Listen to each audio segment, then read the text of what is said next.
the bright sun and the blue water, blue water, blue water. Beautiful people. I'm about to head to Quincy to go to work. I got a 9 to 7 shift today. Just ride. Y'all, I just can't wait till the day that I have the funds and the money that I don't have to be driving 30 minutes away for. Well, I got like a 25-cent raise at my job, so instead of making $8.05, I make like $8.30. But that don't mean it's nothing because I get less hours than what I was getting before I started back school. So my paycheck is still horrible or whatever. If she gave me that raise when before I started school, then I would have been good. I would have saved up money really quick. But like I was saying, I can't wait till the day where I'm set. I'm my own boss. I'm making moves to benefit my own business, my own product, and stuff like that. Cause this right here is not the move. But it's like with me being a student and I go to school Monday through Thursday. I would prefer to have an office job because with the office job I would be able to sit at a desk and potentially do my homework and stuff like that, so I can multitask with school. With any other job, I'll be standing there for hours or whatever and not be able to work on my homework. So I could kill 2 birds with 1 stone if I had an office job. But most office jobs around here that are hiring, like, they're full-time. Most of the jobs that I qualify for are full-time, and I just can't dedicate full-time to nothing right now because of school. So yeah, that's the issue. That is the true issue right there. Like, I wish, because like I said, I prefer, like when I was working at the library, I liked that job. Okay, you better go. You stop, dumbass. I hate when it seems like people can't find their brakes. Like, that be annoying me, because I'm like, I'm not letting you through because I'm right here. If I try to let you through, I would have to smash on my freaking brakes. Why would I do that? Where everybody going? Is something going on today? It probably is. Y'all know I don't stay in the loop about anything. And y'all know homecomings and stuff like that are coming up, so I don't know. Maybe that's why all them cars right there. I wish I had the freaking thing so I could see how much I'm in frame or out of frame. But yeah, y'all, like, I just can't wait for that day. Like, I cannot wait. Like, I be thinking about this all the time and praying about this all the time, how I want to one day be able to buy my mother a house and allow her to fix that house up however she wants.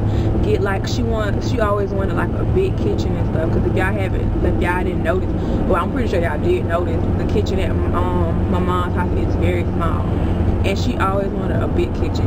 So I want to be able to help her get a house, even if it's not building her own house, maybe like get a house that's close to her dream house, and then she can like do whatever renovation she want to do to it and have her dream kitchen, have her big kitchen, and I could get her the appliances and stuff, and then she could just cook and do all this stuff or whatever and just be happy, and like get her a vehicle and stuff like that. It's a lot of stuff that I want to do for my mom, because I don't know what it's like to be a single mother, but I can only imagine.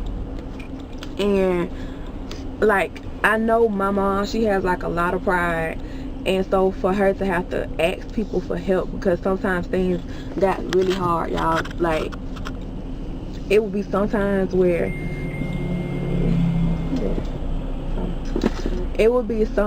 we couldn't pay the bills or whatever, so the power would be out, and we didn't have food money for food, so we would have to walk every day to my mom's friend's house in order to get a meal, in order to iron our clothes.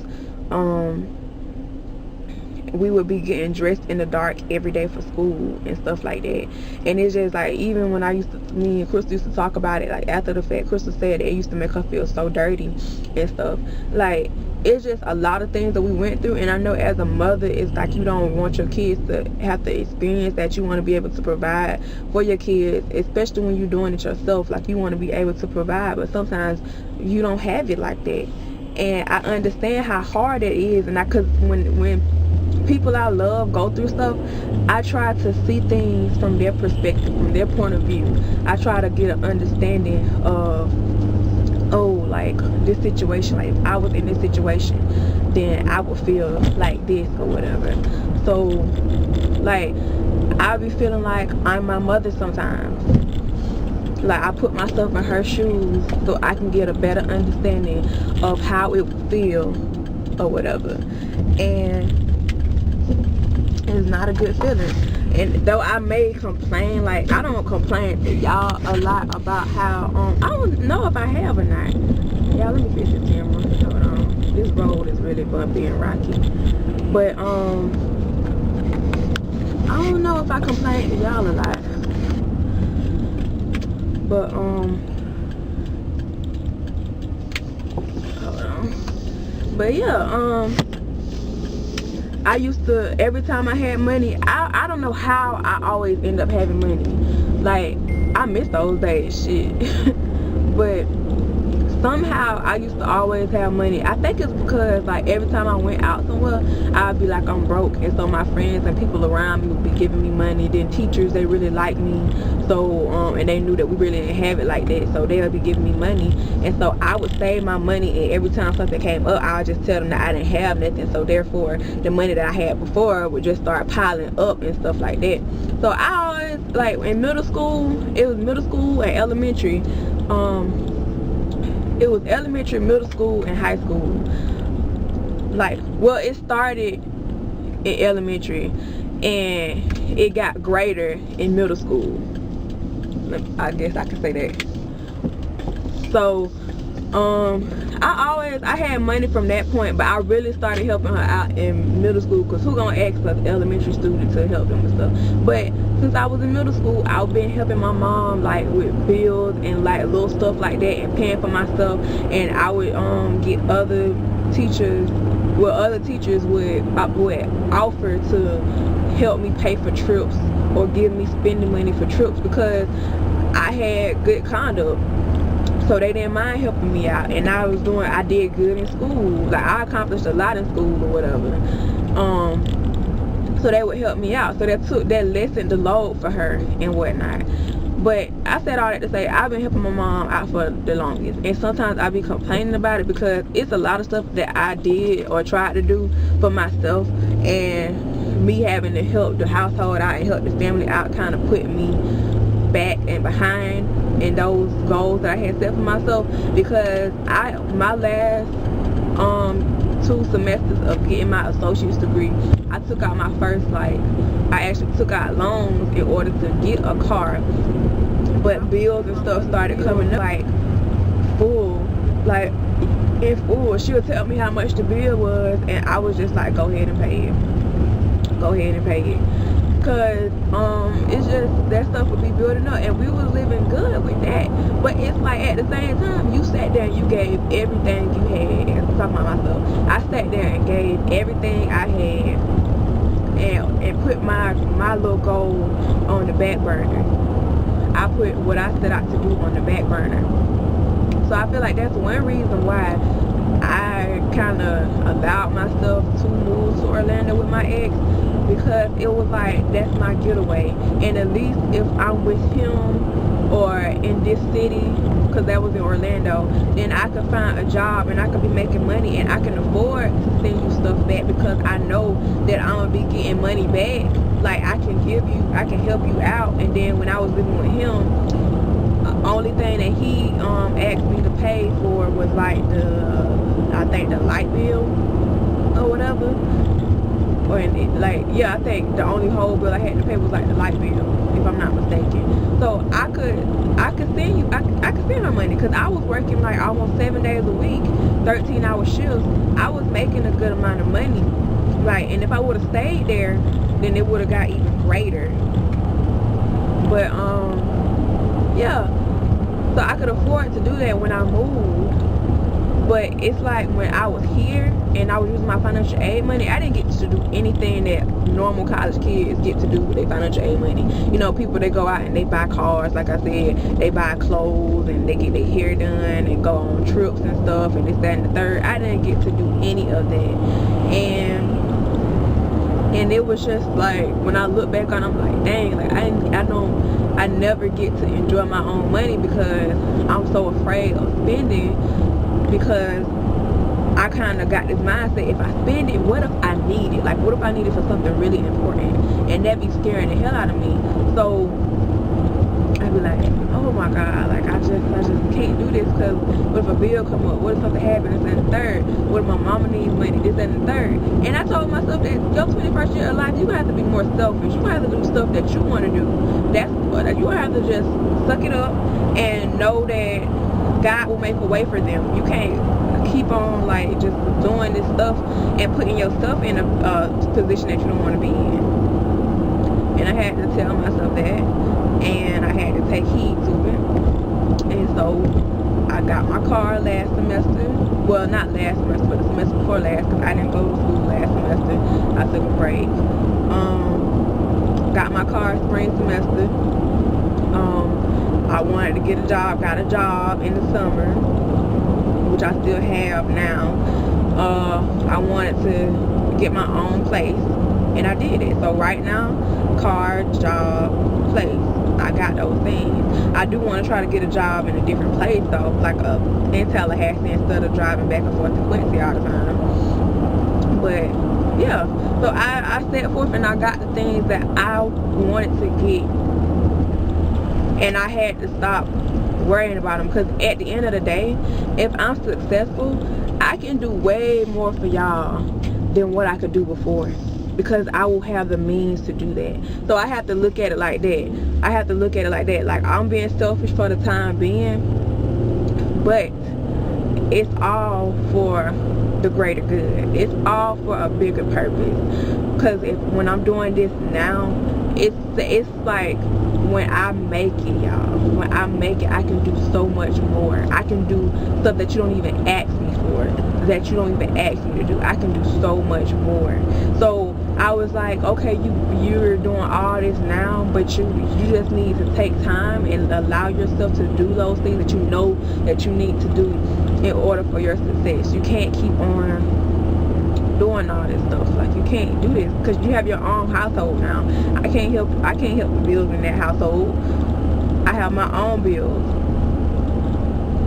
So yeah, but that's what I want y'all to take from that. Is just like, if you feel like you have to be selfish, if you're one of those people that's helping your parents and stuff like that, but when you help them, you always put yourself in the hole, take a moment, think to yourself, think about what you want to do, what are the goals that you want to accomplish, and think about, if you accomplish those goals, what will you be able to do in the future? And if what you'll be able to do in the future is greater than what you can do now, then be selfish.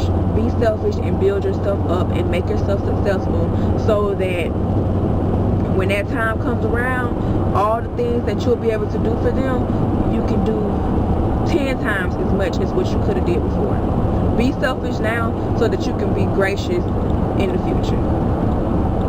Turn up. I did that. Okay. My mama pink butterfly rubbing off on me, girl. Yes. Words of fucking wisdom. Okay, y'all. I don't know why that truck was trying to get over. Oh, cause this thing right here. I hope this officer ain't trying to get me. Lord Jesus. Why he riding with his lights on? I have no clue. Okay, he passing me. Alright, good. Okay, good. Y'all, cause I got scared for a second. I got scared. I was like, hold up. He got his lights on and he behind me. I was like, we ain't doing this. I ain't do nothing. I kind of slowed down a little bit. I'm like, am I speeding? Shit. Oh, Lord. Oh, God. He just killed my moment. Oh, God. Because he scared the life out of me. I thought I was gone, y'all. I really thought I was gone. Oh, Lord.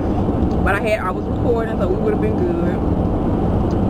I really be feeling like them cops be putting they sirens on because they don't feel like driving slow, like they want to speed or whatever, so they put their sirens on so that they can get to a place faster. I really feel like that's why they be doing that crap. I don't be feeling like every time when they put them sirens on it's for an emergency. But what I was about to say, but yeah, those are my words of encouragement, words of advice for you guys, words that I have to take myself, and things, lessons that I've learned that I'm still working on following.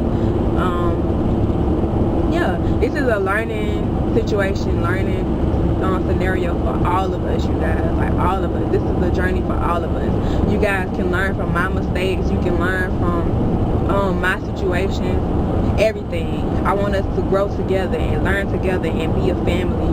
So y'all, we got this. We fucking got this. Like, we are gonna be somebody. We are gonna be flawful beauty, because we're just beautifully flawed.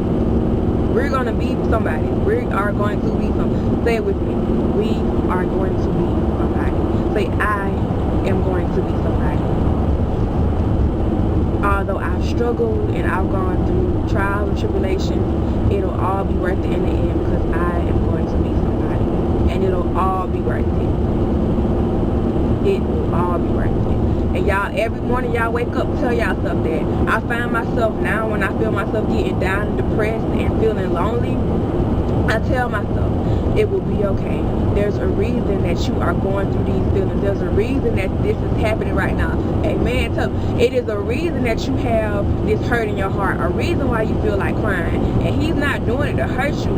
He's doing it so that you realize something. That's why he's doing it. We got to stop thinking that God is trying to punish us. Because a lot of stuff we pray about, and then stuff is happening. But we're so stuck on what we want to happen that we don't realize that it is a blessing. And you don't realize sometimes until a long time after the fact that it's a blessing. It is a blessing. I've been, I'm going to tell on myself, I've been like trying to meet up with old friends, old flames or whatever, like trying to see, like, cause for some reason they hit me up or whatever, trying to see, like, okay,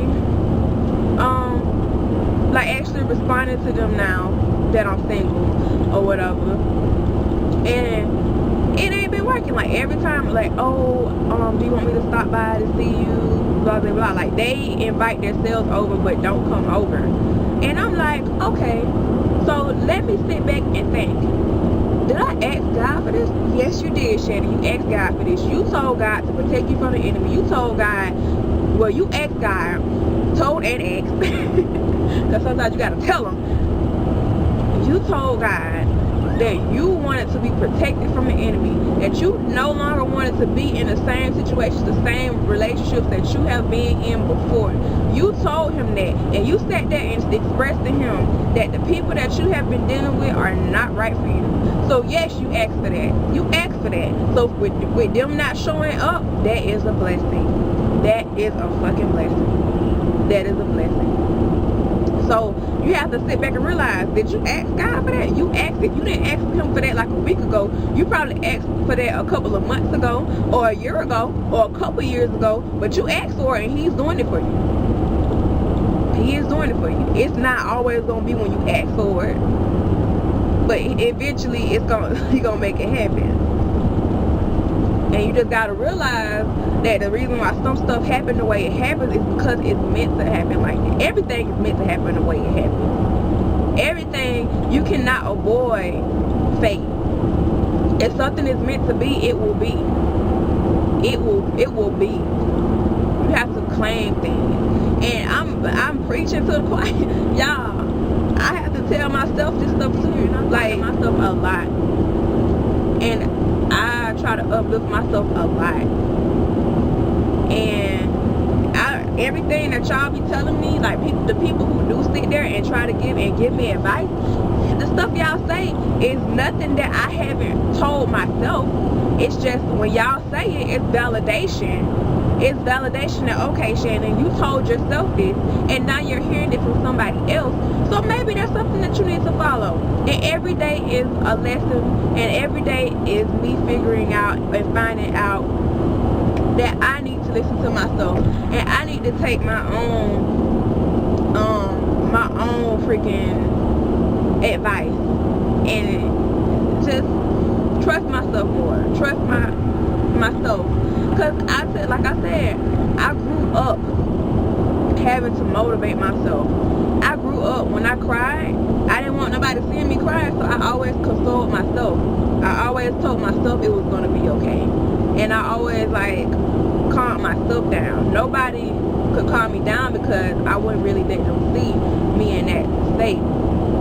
So I grew up comforting myself. So I know what to tell myself. I know these things. I used to give advice to a bunch of people. Like I used to give advice like I was a school counselor or something. People always had problems and they always come to Shannon and ask Shannon what should they do, or just venting to me and stuff. So I know. It's just sometimes it gets hard to take your own advice because you're fighting your needs and your wants. You know that you need this or you don't need this, but you want it so bad. You want it so bad. And that's the problem with people. We want what we can't have, or we just want. It's most of the time it's not something that we need. It's our wants get the best of us. We always want. And yeah, I might make this a vlog in its own, separate from a video, because I don't want to take this footage and then have to cut it down, because I feel like I said a lot of good stuff. So I'm probably going to make this a vlog by itself, like a car vlog, and then whatever I record today and the rest of this weekend will be in a separate vlog, because I don't want to cut this stuff and then y'all miss something that y'all might have needed to hear. Because I'm here to inspire, and that, like, it's like, since I got on my own, I feel like I feel more comfortable being on camera with y'all and actually talking to y'all. I felt like before I was just holding the camera and just walking around and just talking to myself, but now I feel like I'm more so talking to y'all and becoming more acquainted with y'all. And this nigga better slow the fuck down, because it's a red fucking light, and if you hit me, I'm a motherfucking get out the car and beat your ass. I'm sorry, y'all. I had to turn up for a second. I'm sorry, y'all. I'm so sorry.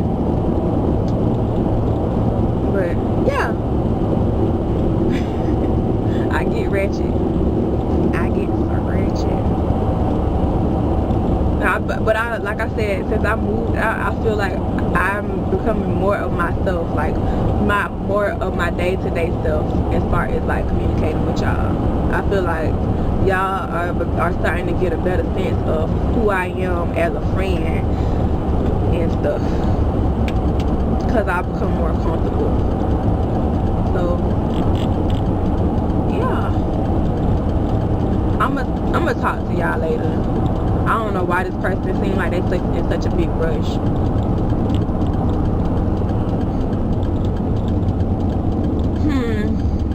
Okay, bye y'all. I love you, bestie. Before they walked off, he was like, "You too thick to be gay." How?